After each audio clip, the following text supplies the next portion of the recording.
in here, man. Holidays, weekends, trying to take over. What's good, everybody? It's your boy CMartyFit. I'm back and I'm better. I know it's been a while since I've been on the podcast, but I felt like it was a good thing to do. I'm seeing all these podcasts nowadays, all this controversy, but I know, when I did do the podcast, it provided value for a lot of people. So I think it's time to get back, man. I got a lot of game, a lot of knowledge in this fitness industry. I'm 5 years in. 5.5 years in. It'll be 6 before you know it. So, this is all I ever done, the only career I've had. So I think it's time to get back. I'm trying to step my content game up, take it to the next level. So let's get back at work, man. So today's podcast is going to be 3 reasons why you need to get on the scale. Get on it. And I will say one of my clients did inspire me to do this. We having some trouble right now. She really don't want to step on the scale, just because she doesn't want to see the number. But it's a struggle. This is probably the biggest challenge I've had as a trainer. But I'm gonna get it right. We're gonna get to it. I've always had a solution for everybody. All right, so let's get this thing started. All right, 3 reasons to get on the scale. All right, number 1, measurement. Okay, anytime you're trying to reach a goal, you gotta take some form of measurement, right?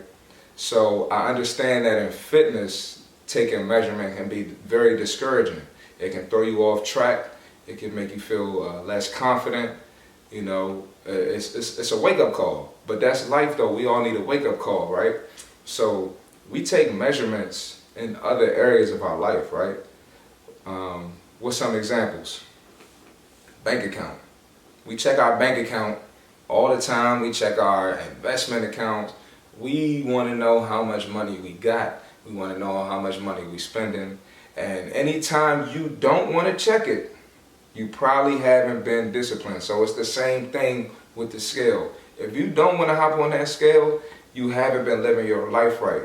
But we got to have that reality so we know we got to get things back in order, get back to it. You feel me? All right? So number 2, anytime you want a fitness journey, or it's not even just fitness, like you could be trying to start a business, you could be in a relationship, whatever. Anytime you're trying to get to the next level of whatever it is you're trying to do, you got to get used to being uncomfortable. Get used to being uncomfortable, putting yourself in uncomfortable situations, right? So if I'm starting a business, I might got to market or put myself out there. That's very uncomfortable. People going to be looking at you like, bro, what you doing? Get out my face, right? Let's get it back to fitness. We're going to be uncomfortable in fitness. It's going to be days where you're sore. There's going to be workouts you don't want to do. You might hate pull-ups, but you got to do pull-ups every week to get better at pull-ups. It's just, you might not want to do your cardio. You might not want meal prep. You might not want to eat the same food tomorrow that you ate today. You know what I mean? So that's just part of fitness. You're going to have to get used to being uncomfortable. And when you get used to being uncomfortable, it's growth on the other side of that. You're going to get better. That's how you drop the weight.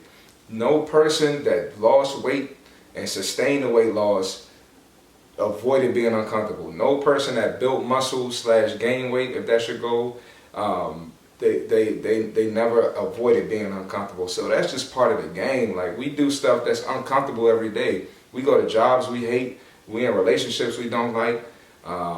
We go to parties we don't want to go to. Like, we are uncomfortable so much, and it's acceptable in other areas. But when it comes to fitness, that's where we draw the line.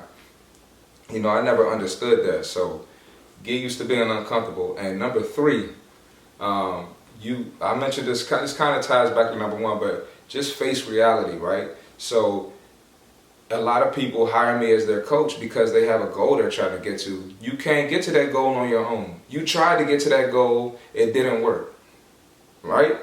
So if what you're doing is not working, you need to know that. You need someone to tell you that, and you might need a kick in the ass. I'm the guy that's going to give you the kick in the ass. Now, I won't offend anyone. I'm not going to say bad words to you. If I slip and say a cuss word, it's not going to be at you or calling you out of your name. I'm literally just telling you that what you're doing isn't working, and we got to switch it up. A lot of people don't want to face reality. A lot of people love to make excuses for where they are and why it's okay. And it's not okay, and particularly with fitness, it's not okay because the benefits you get from fitness, those pop up later in life, right? So if you want to avoid heart disease, if you want to avoid a heart attack, if you want to avoid high cholesterol, if you want to avoid a sedentary lifestyle, the things you do today is going to build up. I mean, the things you do today, tomorrow, the next day is going to build up and get you in a different spot later, and you'll reap the benefits later. But that all comes from facing reality. If we don't face reality, there's going to be no change, right? And then what people do is they get in their 40s and 50s, and it's harder, and then they try to make a change then, and it's too late. It's hard to learn how to squat and go to the gym every day and start trying to build muscle and when you're older in life. Now, it's doable. People do it, but why wait until then where it's 10, 20 times harder? Well, you can just start now, develop the habits now, and reap the benefits later. And look bomb older. You be looking like a bomb parent, a bomb grandparent, a bomb godparent. I'm a godparent. I ain't got no kids yet. but yeah, so you learn how to face reality, and you avoid a lot of problems in the future. So, you know, that's 3 reasons to step on the scale. I can go a little further with that, you know, but right now I'm just getting back into my podcast. I'm gonna keep it short and sweet. If you have any questions about fitness, don't hesitate to ask. Comment on this video or hit my DM, CMartyFit on Instagram. If there's a question about this topic specifically, go ahead and ask it. I'm glad to be back in the podcast game. I'm super excited. I got more on the way. Don't forget to like, comment, subscribe. CMartyFit on YouTube, Instagram, Twitter, TikTok. CMartyFit all around. Thank y'all for tuning in. And I'll holler at y'all soon because y'all know I'm going to be back, man. Let's bunch of some more crunches. CMartyFit, we out. Let's get it. We in here, man. Holidays, weekends. Trying to take over.